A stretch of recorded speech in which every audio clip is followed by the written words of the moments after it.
La Primera Internacional fue una organización que se fundó en 1864, en la cual participaron diversos grupos políticos, entre los que destacaron las principales figuras fueron Marx, Engels y Bakunin. Al final fue más o menos ese socialismo científico marxista, el anarquismo y también el socialismo, para intentar paliar los problemas y dar ayudas a los movimientos sindicalistas que estaban formados por los obreros. Así que comienzo hablando de la primera internacional, o conocida también como la Asociación Internacional de Trabajadores. Así que comienzo hablando. Orígenes, formación y objetivos. El origen de esta primera asociación internacional fue la reunión celebrada entre los líderes obreros franceses y británicos con motivo de la visita de los primeros a la Exposición Universal de Londres en 1862. Esta reunión se reanudó un año más tarde, en julio de 1863, en un mitin organizado en Londres en solidaridad con Polonia. La preparación se inició en la primavera de 1864, con una invitación a sindicalistas británicos, mutualistas franceses y otros grupos más o menos secretos, así como los exiliados residentes en Londres desde las revoluciones de 1848, que procedían de varios países, entre ellos Alemania, Italia, Suiza y Polonia. La Asociación Internacional de Trabajadores, AIT, o Primera Internacional, se fundó en el mitin celebrado el 28 de septiembre de 1864 en St. Martin's Hall de Londres. Continúo hablando de los orígenes, formación y objetivos de esta organización internacional. En la AIT, los exiliados tuvieron un influyente papel. En el primer comité provisional había 21 ingleses, 10 alemanes, entre los que destacaron las figuras de Marx y Engels, 9 franceses, 6 italianos, 2 suizos y 2 polacos. Este comité encargó a Marx la redacción del manifiesto inaugural y del proyecto de estatutos de la nueva organización. El lema de la AIT, que se haría pronto famoso, fue el siguiente: proletarios de todos los países unidos. La misma frase con la que comienza una de las obras más importantes de Marx, el Manifiesto Comunista, que se publicó en 1848.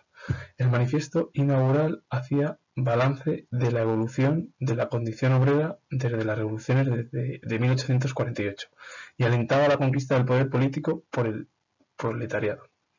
Los estatutos establecían la creación de secciones locales y federaciones nacionales de los países de Europa Occidental, sin olvidar la propaganda y la solidaridad con los conflictos y las huelgas. Es decir, que al final fue más el que llevó a cabo esta serie el lema en sí de la propia organización internacional, de la Primera Internacional, y de ahí, pues vieron las condiciones de los obreros, pues tras las revoluciones de 1848 y cómo podían llevar a cabo una serie de ideas para intentar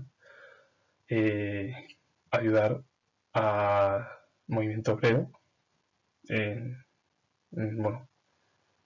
la elección de las políticas, etcétera, etcétera. Ahora voy a hablar de esos problemas internos y esa división ideológica, pues cuando a partir de ahí que se creó la Primera Internacional en septiembre de 1864, pues comienzan las reuniones. Problemas internos y división ideológica. En la organización convivían sindicalistas y socialistas de diversas tendencias. Aparecieron las primeras discrepancias.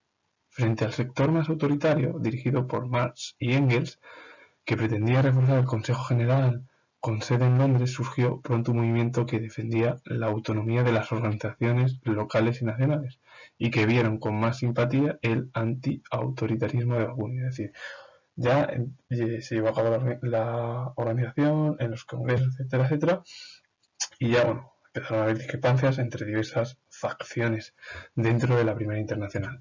A pesar de la expansión de la Internacional de 1866 a 1869, que se celebraron en varios congresos, como en Ginebra, Lausana, Bruselas y Basilea, las discrepancias fueron en aumento. Los socialistas moderados fueron desplazados por las tesis de Marx, que defendía la huelga y que quería la socialización de los medios de producción, sobre todo la tierra, las minas y los transportes. Continúa hablando de los problemas internos y división ideológica. El enfrentamiento se radicalizó aún más a partir de 1868, cuando Bakunin ingresó en la Internacional. En 1869, Marx y Bakunin mostraron su primera discrepancia grave cuando Bakunin propuso la abolición del derecho a la herencia, propuesta derrotada por los marxistas. Pero lo que llevó a la ruptura total fue el rechazo bakunista a toda posible intervención de los trabajadores en la política burguesa, a la que no tenía buenas simpatías. En la Conferencia de París, Marx pensaba apoyar la organización de un partido obrero distinto y opuesto a los partidos burgueses. Es decir, que ya hubo ahí, pues, en la herencia, ya hay discrepancias entre ambas facciones.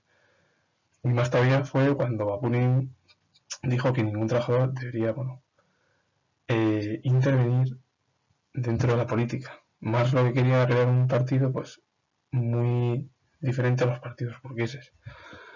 En 1871 estalló en París un movimiento revolucionario, denominado la Comuna de París. Se trató de un levantamiento patriótico contrario a las cláusulas del Tratado de Paz que puso fin a la guerra entre Francia y Prusia. Sin embargo, pronto se convirtió en una revolución proletariada. La Comuna de París fue aplastada por el ejército tras una semana de crueles luchas que provocaron miles de muertos. Continúa hablando de los problemas internos y división ideológica, que al final el estado de la Comuna de París, esos problemas, la gente salió y ¿qué pasó? El gobierno aplastó directamente la revuelta. Continúa hablando de los problemas internos y división ideológica. El fracaso de la Comuna formalizó aún más el enfrentamiento entre Marx y Bakunin. Si Marx pensaba que la Comuna había sido derrotada porque no tuvo un programa ni una dirección unificada, para Bakunin fue valorada positivamente por su carácter espontáneo y popular, y pensaba que tendría efectos positivos sobre los movimientos revolucionarios de Europa. Estas diferencias de intervención fueron el detonante del choque frontal entre ambas tendencias, que tuvo lugar en 1872, en el Congreso de La Haya, donde al final Bakunin fue expulsado y se trasladó el Consejo General de la AIT a Nueva York. Tras la escisión, suizos, italianos, alemanes y españoles abandonaron el Congreso y acordaron formar una nueva internacional anti-autoritaria, basada en el anarquismo de Bakunin. La negativa a toda acción política, incluso a la formación de un Estado obrero y a la autonomía de las federaciones. Al final, ambas tendencias, Bakunin la valoró positivamente porque podrían surgir más revoluciones por Europa. Para más necesitaba una cabeza visible que llevara a cabo esa revolución y pudiese triunfar. Tuviese el triunfo, pudiese triunfar. Ahora voy a hablar del final de la Primera Internacional. El final de la Primera Internacional. Esta ruptura y la creciente fuerza de las organizaciones obreras nacionales debilitaron la posición de Marx, que apoyaba la Unión Internacional. De esta forma, el movimiento obrero fue abandonando la vía del internacionalismo y dio paso al nacimiento de partidos obreros nacionales, y en Nueva York la AIT se fue extinguiendo lentamente. Y en julio de 1876, en la Conferencia de Filadelfia, se decidió su disolución. La corriente anti-autoritaria agrupó a todas las federaciones existentes en Europa, menos la alemana, pero el número de representantes en los congresos siguientes disminuyó. Bakunin al final abandonó la organización en 1874 y al último congreso, que se celebró en 1877, solo asistieron 16 delegaciones.